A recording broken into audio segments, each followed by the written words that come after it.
Hello students and welcome to the course 21SMAC244B Polymer Analysis.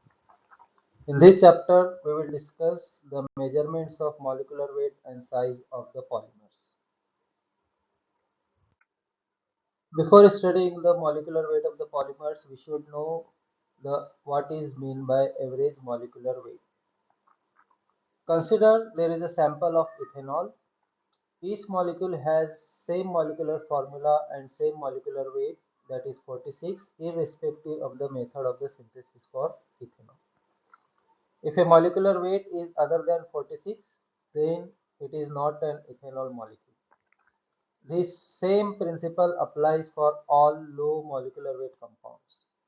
But in case of polymers, which have high molecular weight ranging from few thousands to millions depending on the structure, applications, and the method of polymerization. In case of polymerization, many chains are growing at the same time. It is virtually impossible for all these chains to terminate at the same time when they have same length. The termination is random process and the molecules will have different monomeric units and consequently they will have different molecular weight. Hence, the molecular weight of a polymer sample can be considered as average value of the molecular weights of all individual molecules of the samples. The average concept is often denoted by a bar over the top of M, which stands for molecular weight, and it is represented as M bar. It is very important phenomenon since physical properties of macromolecules depend on molecular weight. Higher the molecular weight, tougher the polymer.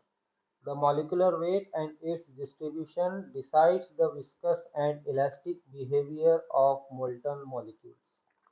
There are two methods of molecular weight determinations in case of polymer, and these two methods are: the first one is the number average molecular weight and weight average molecular weight. The first method to determine the molecular weight of polymers is the number average molecular weight of polymers.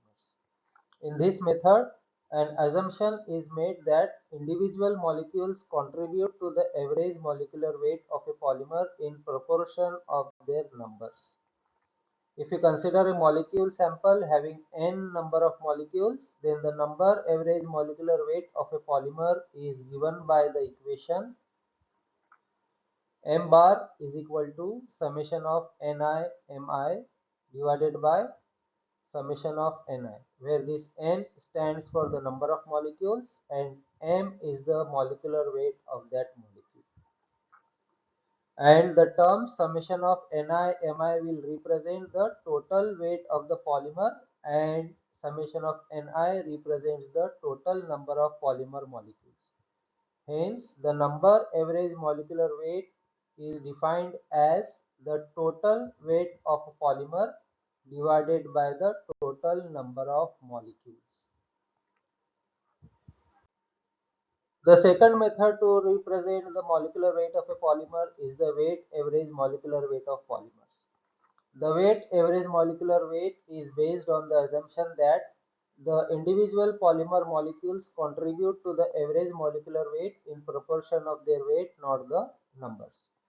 Consider a molecule or a polymer sample having n number of molecules, then the weight average molecular weight of a polymer is given by the equation M bar W is equal to summation of Ni Mi square divided by summation of Ni Mi, where the term summation of Ni Mi square represents the total weight of the polymers, and the weight average molecular weight can now be defined as the total weight of a polymer divided by the total number of molecules.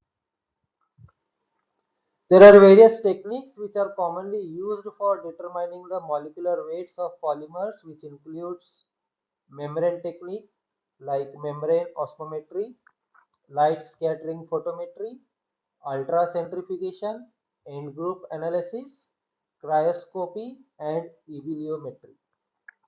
The measurements that lead directly to the determination of the molecular weight are referred as absolute molecular weight methods, whereas the viscometric method is not an absolute molecular weight method because it has to be used in conjunction with one of the techniques for measuring absolute molecular weight.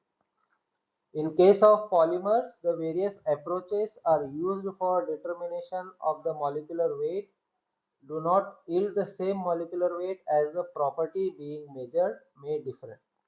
Therefore, the molecular weight values obtained will always depend on the method of measurement.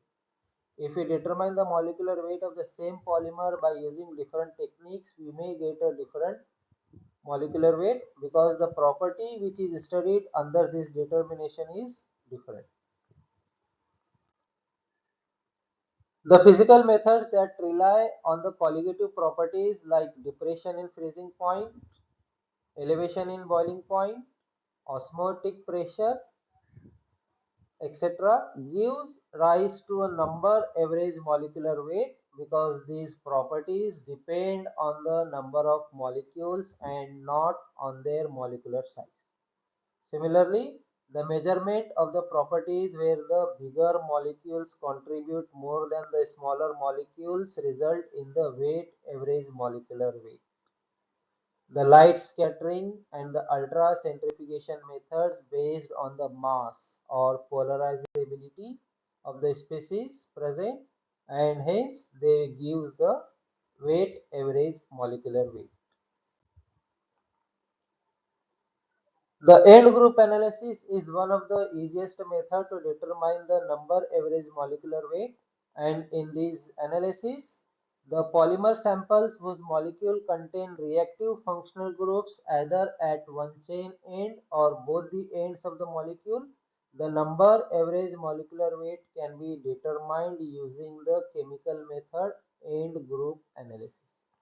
For example, the molecular weight of a carboxyl terminated polybutadiene, that is CTPB, and hydroxyl terminated polybutadiene STPB can be obtained by using this method very easily. Both these polymers contain one end or the one functional group which is open at one end, that is carboxylic group.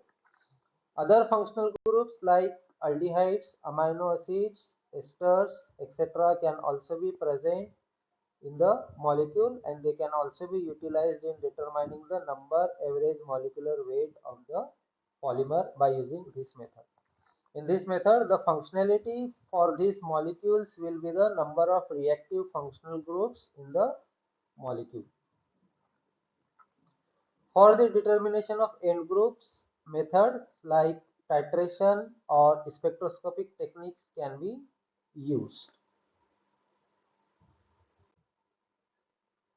For example, the carboxyl end groups of a polyester can be analyzed by carrying out a titration with a base, and the presence of carbon double bond at end groups in a polymer can be analyzed by using H1NMR.